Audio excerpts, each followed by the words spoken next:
بسم اللہ الرحمن الرحیم. جی 9th کلاس.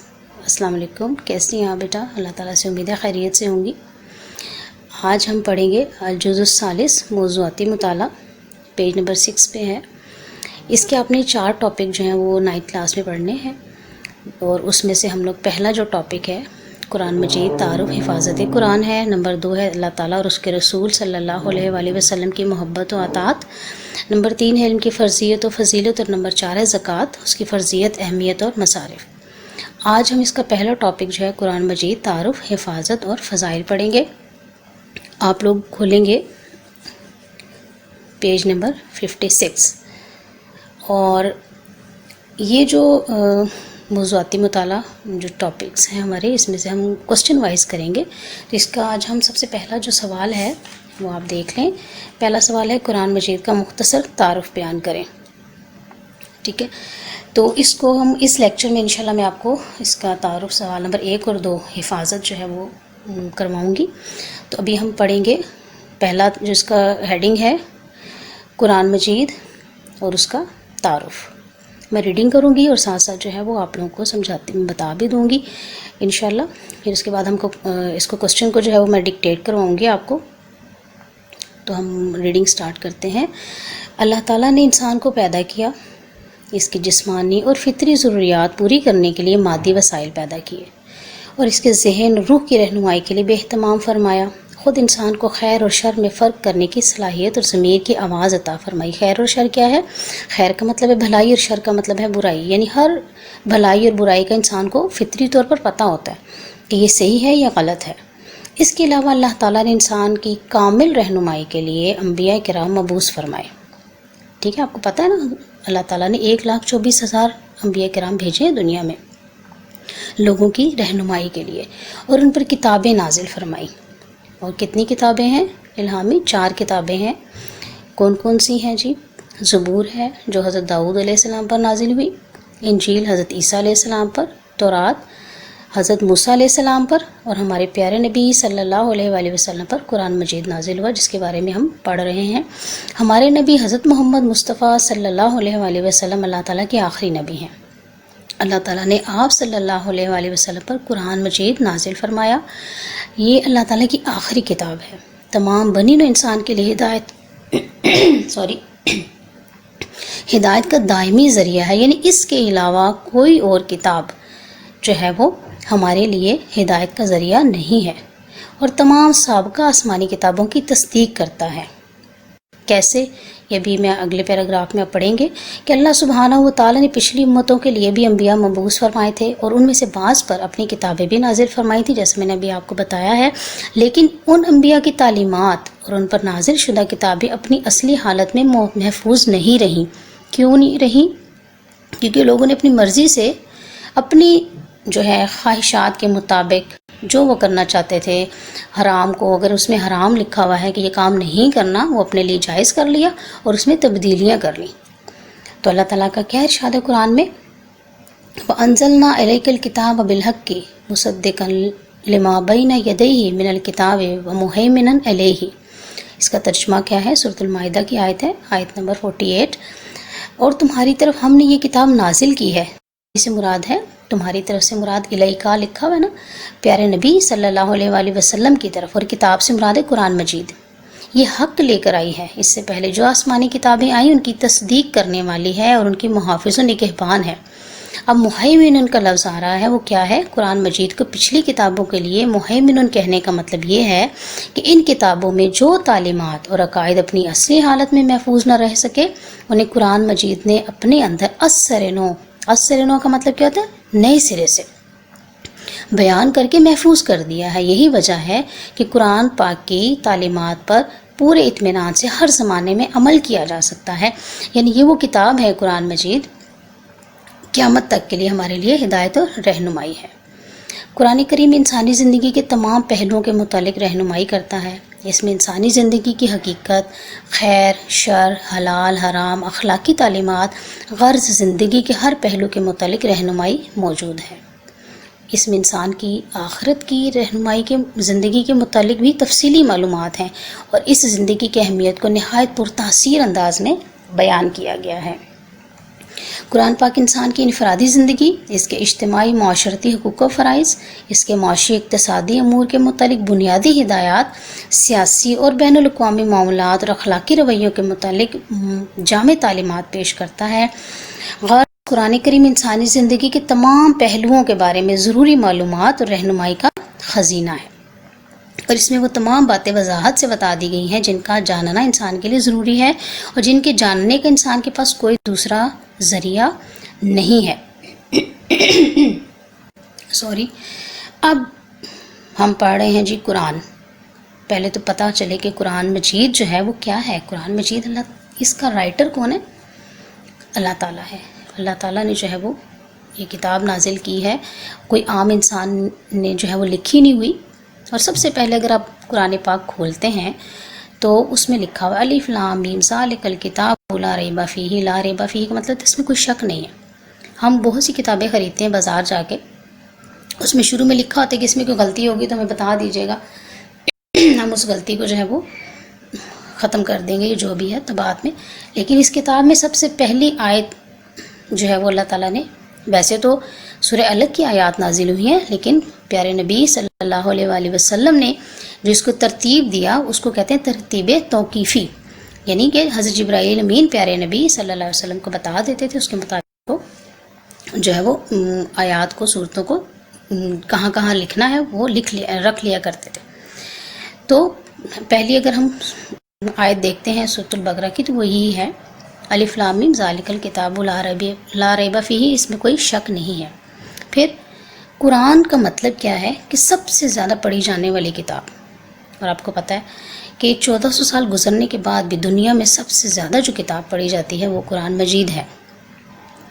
پھر یہ ایک ہی بار پیارے نبی صلی اللہ علیہ وسلم پر نازل نہیں ہوا، بلکہ پہلی دفعہ جو ہے لوح محفوظ سے، یہ بیت العزت ایک مقام ہے 7ویں آسمان سے اوپر، وہاں پر یہ نازل ہوا، اور وہاں سے پھر حضرت جبرائیل امین کے ذریعے سے 23 سال میں، تقریباً 23 سال میں جو ہے وہ پیارے نبی صلی اللہ علیہ وآلہ وسلم پر حالات اور واقعات کے مطابق جو ہے وہ حضرت جبرائیل امین آیات یا صورتیں، کبھی مکمل صورتیں نازل ہو جاتی تھیں یا کبھی کچھ آیات جو ہے وہ نازل ہو جایا کرتی تھی۔ تو اس کو جو ہے وہ، اور پیارے نبی صلی اللہ علیہ وسلم کو تو اللہ تعالیٰ نے، یہ بھی ہمارے سید الانبیاء ہیں پیارے نبی، ان کو یہ فضیلت ہے کہ پہلے جتنے بھی 3 الہامی کتابیں اگر آئی ہیں تو ان انبیاء علیہ السلام سے اللہ تعالیٰ فرماتے تھے کہ اس جگہ پر آ جائیں، اور ان کو لکھی ہوئی کتابیں دے دی جاتی تھی، تختیوں پر لکھی ہوئی۔ لیکن ہمارے پیارے نبی صلی اللہ علیہ وآلہ وسلم کو اللہ تعالیٰ نے فرمایا کہ اے نبی آپ جہاں ہوں گے قرآن آپ تک پہنچ جائے گا، آپ نے اس کے لیے پریشان نہیں ہونا۔ تو کچھ صورتیں اس میں مکی ہیں قرآن پاک میں، کچھ مدنی ہیں۔ جو مکی صورتیں ہیں ان کی تعداد 86 ہے، اور جو مدنی صورتیں ہیں وہ ہیں 28۔ ٹھیک ہے، مکی صورتیں کون سی ہیں؟ اب مدنی صورتیں جو ہیں، ظاہر ہے یہ ہمیں کیسے پتہ چلے گا؟ تو ہجرت مدینہ سے پہلے جو صورتیں نازل ہوئی ہیں ان کو مکی صورتیں کہا جاتا ہے، چاہے پیارے نبی صلی اللہ علیہ وسلم مدینہ بھی گئے ہوں تب بھی۔ اور ہجرت مدینہ کے بعد جتنی صورتیں 28 صورتیں جو نازل ہوئی ہیں وہ بے شک پیارے نبی مکہ میں بھی آئے ہوں، وہ مدنی صورتیں کہلائیں گی۔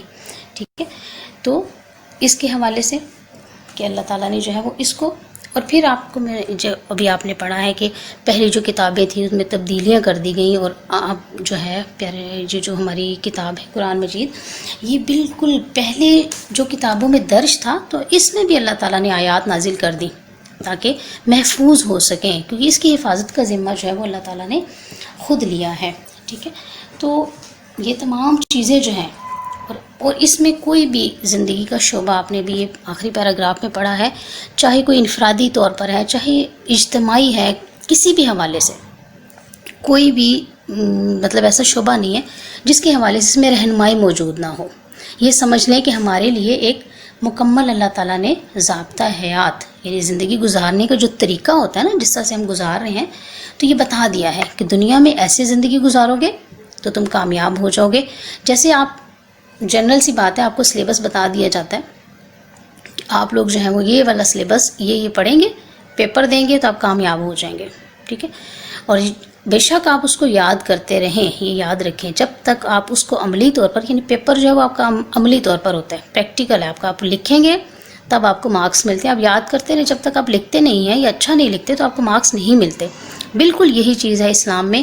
آپ قرآن کو پڑھتے رہیں، جب تک آپ اس کو سمجھیں گے نہیں، آپ اس پر عمل نہیں کریں گے تو اس کا ہمیں فائدہ نہیں ہوگا.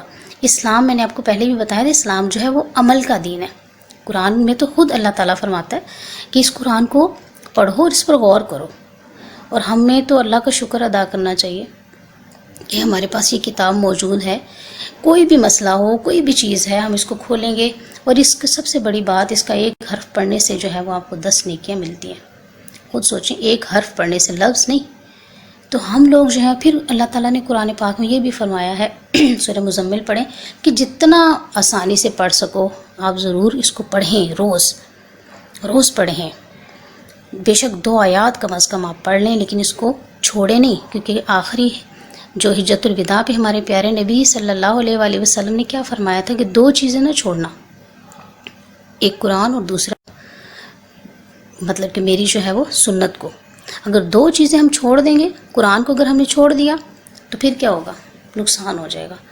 ٹھیک ہے، تو یہ تھوڑا سا تعارف ساتھ ساتھ میں آپ کو یہ کوسچن جب سالو کریں گے تو میں بتاتی جاؤں گی آپ کو. اس کو ہیڈنگس کے ساتھ لکھنا ہے. تو ہم لکھیں گے، سوال نمبر 1 ہے آپ کا، قرآن مجید کا تعارف بیان کریں. کیا آپ سوال لکھیں گے؟ ٹھیک ہے. اس کے بعد آپ کی ہیڈنگ ہوگی، پہلی ہیڈنگ کے ساتھ کریں گے. پہلی ہیڈنگ ہے قرآن کے معنی. اس کے بارے میں آپ کو لکھوا رہی ہوں. قرآن لفظ قرات کے لفظ سے بنا ہے. قرات کیا ہوتا ہے یہ میں آپ کو بتا دیتی ہوں. نقطہ والا کاف ہے، رے، پھر الف لکھیں گے، پھر حمزہ اور اوپر اس کے بعد گول تے آئے گی. قرات کے لفظ سے بنا ہے اور یہ عربی زبان کا لفظ ہے. ٹھیک ہے. قرآن کو قرآن اس لیے کہا جاتا ہے کیونکہ اس کو بار بار پڑھا جاتا ہے، اور اس کا نام قرآن خود اللہ تعالیٰ نے رکھا ہے. عربی زبان میں دیکھیں، آپ کو یہ پتہ ہے کہ جو جنت میں جو ہے وہ عربی زبان بولی جائے گی. یہ جو قرآن پاک، یہ میں ویسے آپ کو بتا رہی ہوں، اس میں لکھنا نہیں ہے آپ نے. تو عربی زبان جو ہے وہ بولی جائے گی. اور وہاں پر قرآن کی یہ بھی فضیلت ہے، ایک بات آپ کو میں بتاؤں کہ وہاں پر جو ہے اللہ تعالیٰ کی آواز میں قرآن سنا جائے گا. اور کسی چیز کے بارے میں نہیں کہا گیا. آپ قرآن کی فضیلت دیکھیں کہ اللہ کی آواز میں قرآن جو ہے وہاں پر روز جو ہے وہ ایک دن جو ہے وہ اللہ تعالیٰ اپنی آواز میں ہمیں قرآن سنائیں گے. سبحان اللہ. اور دوسری ہیڈنگ آپ لکھیں گے قرآن کے نام. قرآن مجید کے بہت سے نام ہیں جن کا ذکر قرآن میں ہے. اس میں سے کچھ نام جو ہے وہ مندرجہ ذیل ہیں. نمبر 1 الکتاب، نمبر 2 ہے الذکر، ذکر، اور نمبر 3 ہے الفرقان، نمبر 4 ہے حکیم جیسے ہم قرآن حکیم کہتے ہیں، اور نمبر 5 ہے مجید جیسے ہم قرآن مجید کہتے ہیں. ٹھیک ہے، وغیرہ. پھر اس کے بعد ہیڈنگ لکھیں گے الہامی کتاب. الہامی کتاب، اس کے بارے میں آپ لکھیں قرآن آخری الہامی کتاب ہے. قرآن اللہ تعالیٰ نے حضرت جبرائیل کے ذریعے سے حضور صلی اللہ علیہ وآلہ وسلم پر ضرورت کے مطابق تقریباً 23 سال میں نازل کیا. ٹھیک. اب اس کے بعد ہیڈنگ آئے گی قرآن کی ترتیب. اس کے بارے میں لکھیں قرآن پاک کی موجودہ ترتیب اس طرح نہیں ہے جس طرح قرآن نازل ہوا.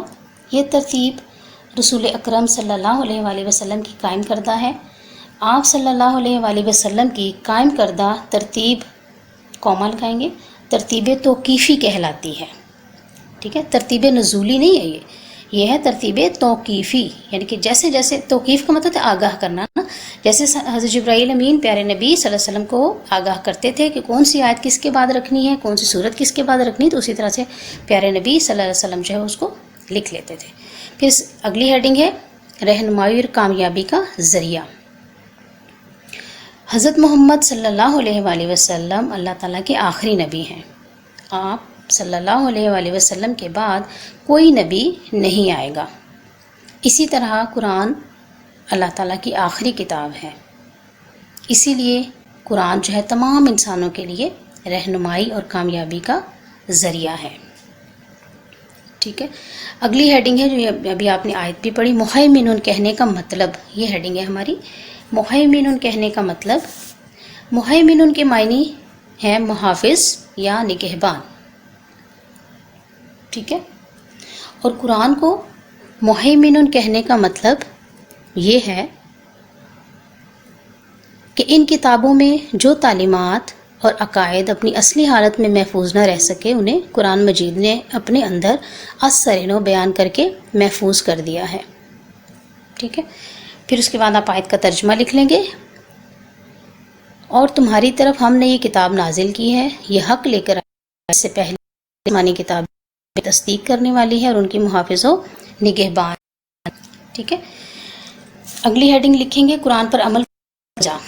وجہ بھی تو ہوگی نا، کیوں کہا جا رہا ہے ہمیں کہ ہم اس پر ہی عمل کریں. تو اس کے بارے میں لکھیں، قرآن کی تعلیمات پر پورے اطمینان کے ساتھ ہر زمانے میں عمل کرنے کی وجہ یہ ہے کہ اللہ تعالیٰ نے پہلی امتوں کی رہنمائی کے لیے انبیاء کرام کو مبعوث فرمایا اور ان پر کتابیں نازل فرمائیں، لیکن وہ کتابیں اپنی اصلی حالت میں محفوظ نہیں رہیں. اور قرآن نے گزشتہ آسمانی کتابوں کی تعلیمات کو نئے سرے سے بیان کر کے محفوظ کر لیا ہے. اس لیے قرآن کی تعلیمات پر پورے اطمینان کے ساتھ ہر زمانے میں عمل کیا جا سکتا ہے. پھر اگلی ہیڈنگ لکھیں گے قرآن کے موضوعات. یہ آپ نے آخری پیراگراف میں پڑھا ہے نا، قرآن کے موضوعات، اور اس کو پوائنٹ میں لکھ لیجئے گا.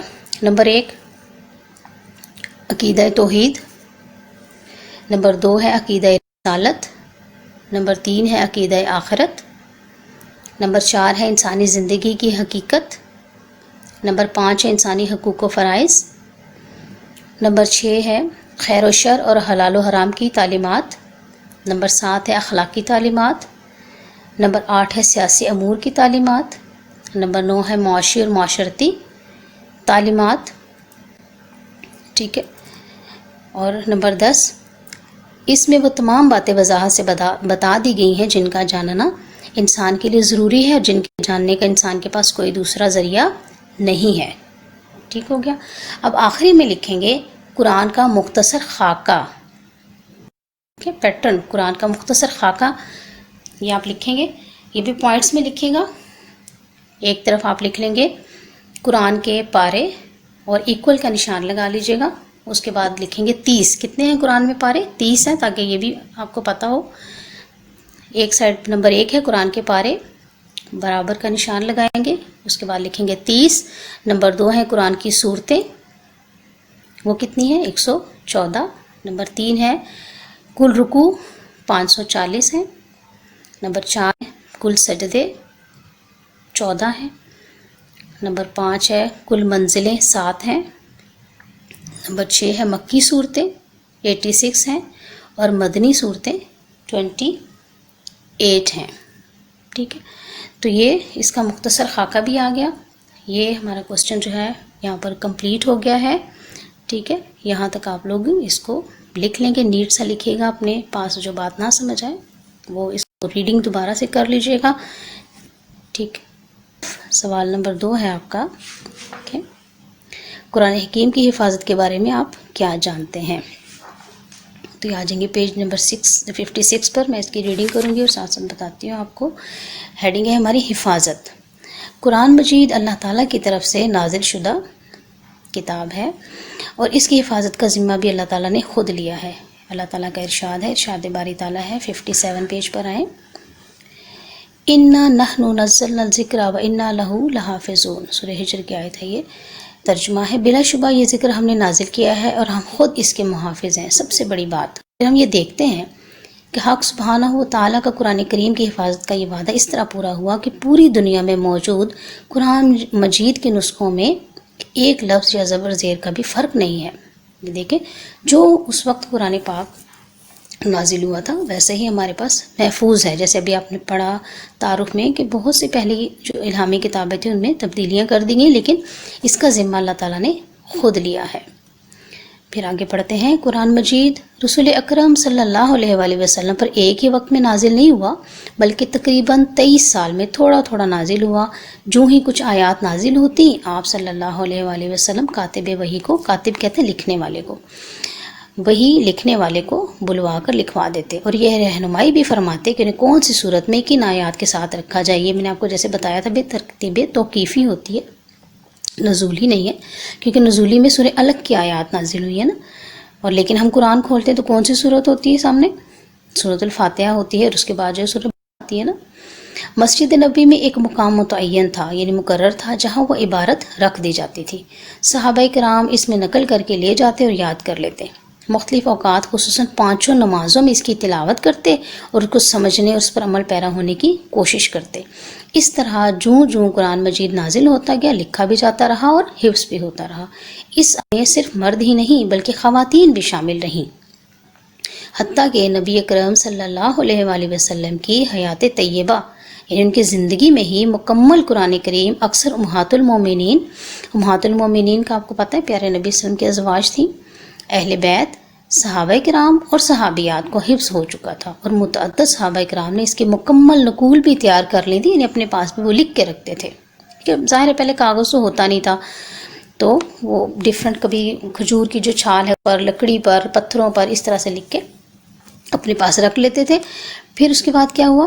رسول پاک صلی اللہ علیہ وسلم کی رحلت کے بعد حضرت ابوبکر صدیق رضی اللہ تعالیٰ عنہ نے رسول اکرم صلی اللہ علیہ وآلہ وسلم کے لکھوائے ہوئے تمام اجزاء کو آپ صلی اللہ علیہ وسلم کی مقرر کردہ ترتیب کے مطابق یکجا کرا کے محفوظ کر دیا۔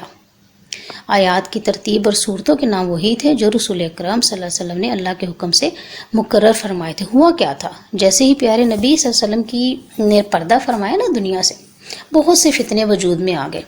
کوئی کہہ رہا تھا میں نے زکوٰۃ نہیں دینی، کچھ لوگ کہیں جی ہم لوگ جو ہے وہ اپنی مرضی سے کریں گے، تو حضرت بکر صدیق، اور اس وقت جو سب سے بڑا فتنہ تھا نا وہ تھا کہ ایک شخص تھا مسیلمہ، جس نے کہا تھا کہ میں نبی ہوں، نعوذ باللہ۔ تو اس مسیلمہ کذاب کہتے ہیں جھوٹے کو، یعنی جھوٹی نبوت کو اس نے دعویٰ کر دیا۔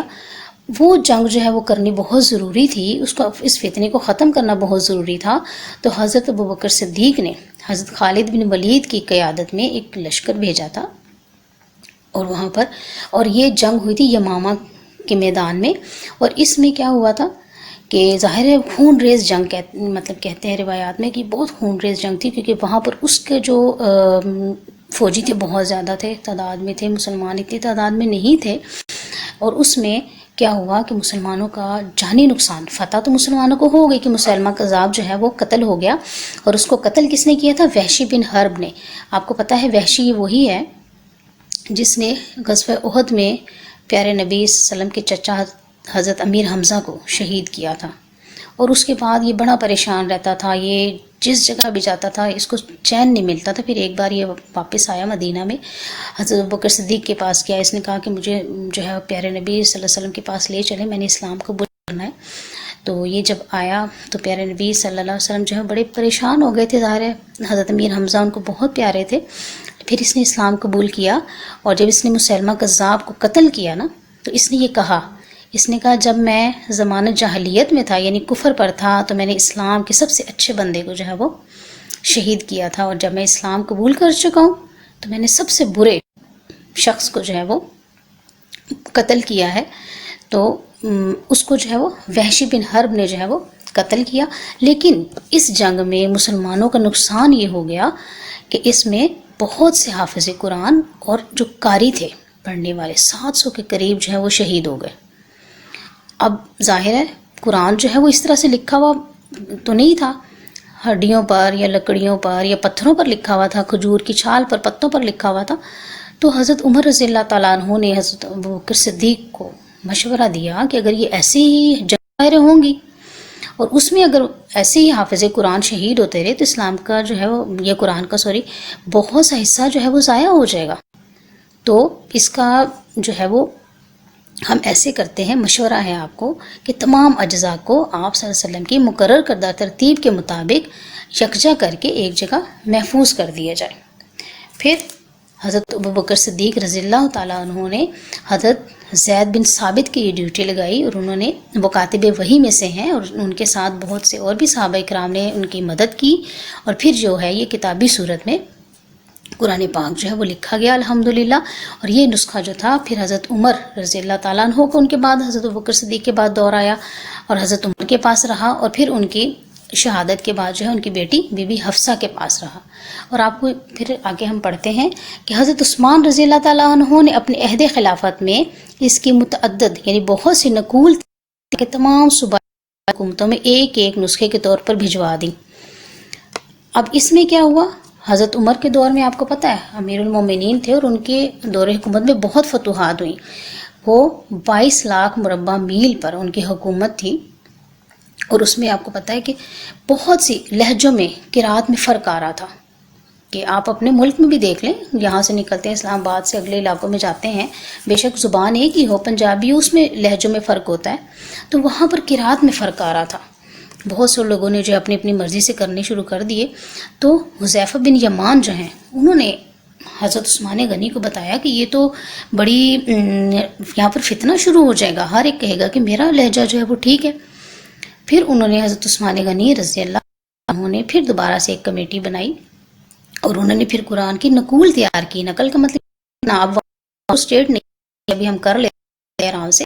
انہوں نے پورے قرآن پاک آپ خود سوچے لکھے ہیں، ہم تو پڑھ نہیں سکتے نا، ہمارے پاس پڑھنے کے لیے ٹائم نہیں ہے، لیکن انہوں نے ان کی وجہ سے یہ ہم تک جو ہے وہ یہ چیزیں جو ہیں وہ محفوظ پہنچی ہیں۔ انہوں نے قرآن پاک کے نسخے لکھے اور پھر ہر ایک دارالحکومت میں، صوبائی دارالحکومتوں میں پہنچا دیے، اور ان سے یہ کہا کہ آپ لوگوں کے پاس جو لکھا ہوا ہے وہ ہمیں واپس کرے، اور ان سب کو وہ شہید کروا دیا تھا۔ اور اب جو قرآن پاک الحمدللہ ہمارے پاس موجود ہے وہ قریش کے لب و لہجے میں ہے، جو کہ پیارے نبی صلی اللہ علیہ وآلہ وسلم کا قبیلہ تھا، اور جو پیارے نبی صلی اللہ علیہ وسلم پر نازل ہوا اسی لہجے میں، اسی قرات میں ہمارے پاس موجود ہے۔ تو یہ حفاظت کے ادوار جو ہیں یہ 4 ادوار ہیں، میں آپ کو پہلے بتا دیتی ہوں۔ سب سے پہلے اللہ تعالیٰ خود محافظ ہے قرآن کا، دوسرے نمبر پہ میں ہیڈنگ کے ساتھ ابھی لکھواؤں گی، دوسرا ہے عہد رسالت۔ عہد کہتے ہیں دور کو، یعنی عہد رسالت، رسالت پیارے نبی صلی اللہ علیہ وسلم کا دور ہے، یعنی کہ پیارے نبی صلی اللہ علیہ وسلم کے عہد میں جو حفاظت قرآن ہوئی۔ نمبر 3 پر ہے عہد صدیقی میں، صدیقی سے مراد حضرت ابوبکر صدیق ہیں، ان کے دور میں حفاظت قرآن ہوئی۔ نمبر 4 پہ عہد عثمانی میں، یعنی حضرت عثمان غنی کے دور میں جو حفاظت قرآن ہوئی، اور حضرت عثمان غنی نے پوری امت کو ایک ہی قرات پر جمع کیا، اس لیے ان کو جامع القرآن کہا جاتا ہے، کہ تمام امت کو ایک ہی قرات پر انہوں نے جمع کیا۔ تو اب ہم اس کو لکھ لیتے ہیں، آپ لوگ بیٹا کوسچن لکھ۔ نمبر 2 کریم کے بارے میں آپ کیا جانتے ہیں، بیان کیجیے، یہ سوال لکھیں، پیج آپ ریڈی کریں، ٹھیک ہے۔ تو اور سب سے پہلے آپ لوگ جو ہیں وہ لکھیں گے اللہ تعالیٰ خود قرآن کا محافظ ہے، ٹھیک، یہ ہیڈنگ ہو جائے گی۔ اب اس کے بعد اس کے بارے میں لکھیں، قرآن مجید اللہ تعالیٰ کی آخری کتاب ہے جو آخری نبی محمد مصطفیٰ صلی اللہ علیہ وآلہ وسلم پر نازل ہوا، اور اس کی حفاظت کا ذمہ اللہ تعالیٰ نے خود لیا ہے، ٹھیک ہے۔ قرآن میں اللہ تعالیٰ کا ارشاد ہے، یا بک میں سے لکھ لیجئے گا، بلا شبہ یہ ذکر ہم نے نازل کیا ہے اور ہم خود ہی اس کے محافظ ہیں۔ ہم دیکھتے ہیں کہ حق سبحانہ و تعالیٰ کا قرآن کریم کی حفاظت کا یہ وعدہ اس طرح پورا ہوا کہ پوری دنیا میں موجود قرآن مجید کے نسخوں میں ایک لفظ یا زیر زبر کا بھی فرق نہیں۔ یہاں تک آپ نے لکھنا ہے کہ اللہ تعالیٰ خود قرآن کا محافظ ہے۔ اگلی ہیڈنگ ہے ہماری عہد رسالت میں حفاظت قرآن، ٹھیک ہے، اس کے بارے میں آپ لکھ لیں۔ قرآن کریم اللہ تعالیٰ نے حضرت جبرائیل علیہ السلام کے ذریعے حضرت محمد صلی اللہ علیہ وآلہ وسلم پر نازل فرمایا۔ قرآن کریم حضور اکرم صلی اللہ علیہ وآلہ وسلم پر ایک ہی مرتبہ نازل نہیں ہوا، بلکہ ضرورت کے مطابق تھوڑا تھوڑا کر کے تقریباً 23 سال میں نازل ہوا، ٹھیک۔ اب اس کے بعد یہ جو پیراگراف آپ کی بک میں لکھا ہوا نا، پیج نمبر 57 کھولیں گے، یہ تھا قرآن مجید رسول پاک صلی اللہ علیہ وسلم پر ایک ہی وقت میں نازل نہیں ہوا۔ یہاں سے لے کر آپ اس پورے پیراگراف کو لکھ لیں گے، نقول بھی تیار کر لی تھیں، ٹھیک ہے، یہاں تک۔ یا میں نے آپ ریڈنگ کر دی ہے، تو یہ حضور پاک صلی اللہ علیہ وسلم کے دور میں جو اس کی حفاظت ہوئی ہے وہ یہاں تک آپ لوگ یہ پورا پیراگراف لکھ لیں گے۔ اس کے بعد آتا ہے عہد صدیقی میں، جیسے میں نے ابھی آپ کو بتایا تھا کہ حضرت ابوبکر صدیق کے دور کو عہد صدیقی کہتے ہیں، یہ ہیڈنگ لکھیں گی، عہد صدیقی میں حفاظت قرآن۔ اب اس کے بارے میں آپ کو بتاتی ہوں، وہ لکھیے گا، حضور صلی اللہ علیہ وآلہ وسلم کے اس دنیا فانی سے رخصت ہونے کے بعد بہت سے فتنے وجود میں آئے. ان میں ایک فتنہ نبوت کا جھوٹا دعویٰ کرنے کا بھی وجود میں آیا. اس فتنے کو ختم کرنے کے لیے مسلمانوں اور مسیلمہ کذاب کے درمیان جنگ یمامہ ہوئی. وحشی بن حرب نے اس جنگ میں مسیلمہ کو قتل کر دیا، جیسے ابھی میں نے آپ کو ڈیٹیل بتائی تھی. اس میں مسلمانوں کو فتح نصیب ہوئی، لیکن اس جنگ میں 700 قاری اور 70 حافظ قرآن شہید ہو گئے. حضرت عمر رضی اللہ تعالیٰ عنہ نے حضرت ابوبکر صدیق رضی اللہ تعالیٰ عنہ کو مشورہ دیا کہ حضور صلی اللہ علیہ وآلہ وسلم کے لکھوائے گئے قرآن کے تمام اجزاء کو ایک جلد میں جمع کر دیا جائے تاکہ قرآن کو کوئی حصہ ضائع نہ ہو. حضرت ابوبکر صدیق نے یہ عظیم ترین کام مشہور کاتب وحی حضرت زید بن ثابت کو سونپا. ٹھیک ہے، اور انہوں نے اس کام کو بہت اچھے طریقے سے انجام دیا.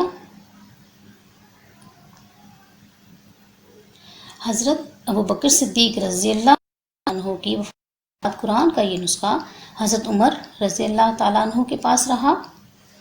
حضرت عمر رضی اللہ تعالیٰ عنہ کی شہادت کے بعد یہ نسخہ ان کی بیٹی حضرت حفصہ رضی اللہ تعالیٰ عنہ کے پاس رہا. ٹھیک ہے، یہ ہے عہد صدیقی میں حفاظت قرآن. اس کے بعد آ جائیں عہد عثمانی میں حفاظت قرآن. عمر رضی اللہ تعالیٰ عنہ کے دور میں مسلمانوں نے بہت زیادہ فتوحات کی اور مسلمانوں کے علاقے بہت زیادہ دور تک پھیل گئے. حضرت حذیفہ بن یمان رضی اللہ تعالیٰ عنہ نے جب مختلف علاقوں کے مسلمانوں میں قرأت قرآن کا اختلاف دیکھا تو وہ پریشان ہو گئے. وہ حضرت عثمان غنی کی خدمت میں حاضر ہوئے اور عرض کی، اے امیر المومنین، اب یہ اس کو نا انورٹڈ کاماز میں لکھے گا، اے امیر المومنین، اس امت کی خبر لیجئے اس سے پہلے کہ وہ کتاب اللہ میں یعنی قرآن میں اسی طرح اختلاف کرنے لگے جس طرح یہودوں نے کیا تھا. ٹھیک ہے، یہاں پہ یہ ان کا ختم ہو گیا. اب نیکسٹ لائن سے لکھے گا، حضرت عثمان غنی رضی اللہ تعالیٰ عنہ نے حضرت حذیفہ بن یمان کی باتوں سے اتفاق کیا اور ان کے مشورے سے ام المومنین حضرت حفصہ رضی اللہ تعالیٰ عنہ سے حضرت ابوبکر صدیق رضی اللہ تعالیٰ عنہ والا جمع کردہ نسخہ منگوایا اور اس کی متعدد نقول تیار کروا کر تمام صوبائی دارالحکومتوں میں ایک ایک نقل نسخے کے طور پر بھجوا دی. حضرت عثمان رضی اللہ تعالیٰ عنہ کا امت مسلمہ کو ایک قرآن پر جمع کرنا ان کا بہت بڑا کارنامہ ہے. امت مسلمہ کو ایک قرآن پر جمع کرنے کی وجہ سے حضرت عثمان غنی کو جامع القرآن کہا جاتا ہے. ٹھیک، تو یہاں تک تھا ہمارا حفاظت قرآن. آپ دیکھیں کس طرح سے انہوں نے محنتیں کی ہیں، انہوں نے کس طرح سے ہم تک یہ تمام چیزیں پہنچائی ہیں. اور یہ مخلصانہ طور پر دیکھیں، ورنہ ان کو تو کوئی مسئلہ نہیں تھا نا، لیکن ان کو تھا کہ اللہ کی کتاب جو ہے یہ ہم مسلمانوں کے لیے جو ہے بہت ضروری ہے، اس کو پڑھنا، اس کا کتنا زیادہ ثواب ہے. یہ آگے ہم فضائل میں انشاءاللہ پڑھیں گے. تو یہاں تک ہمارا سوال جو ہے مکمل ہو گیا الحمدللہ. آپ اس کو بہت اچھا طریقے سے لکھ لیجئے گا اور اس کی تصویر بنا کے مجھے سینڈ کر دیجئے گا. اللہ تعالیٰ آپ سب کا حامی و ناصر ہو. اللہ حافظ.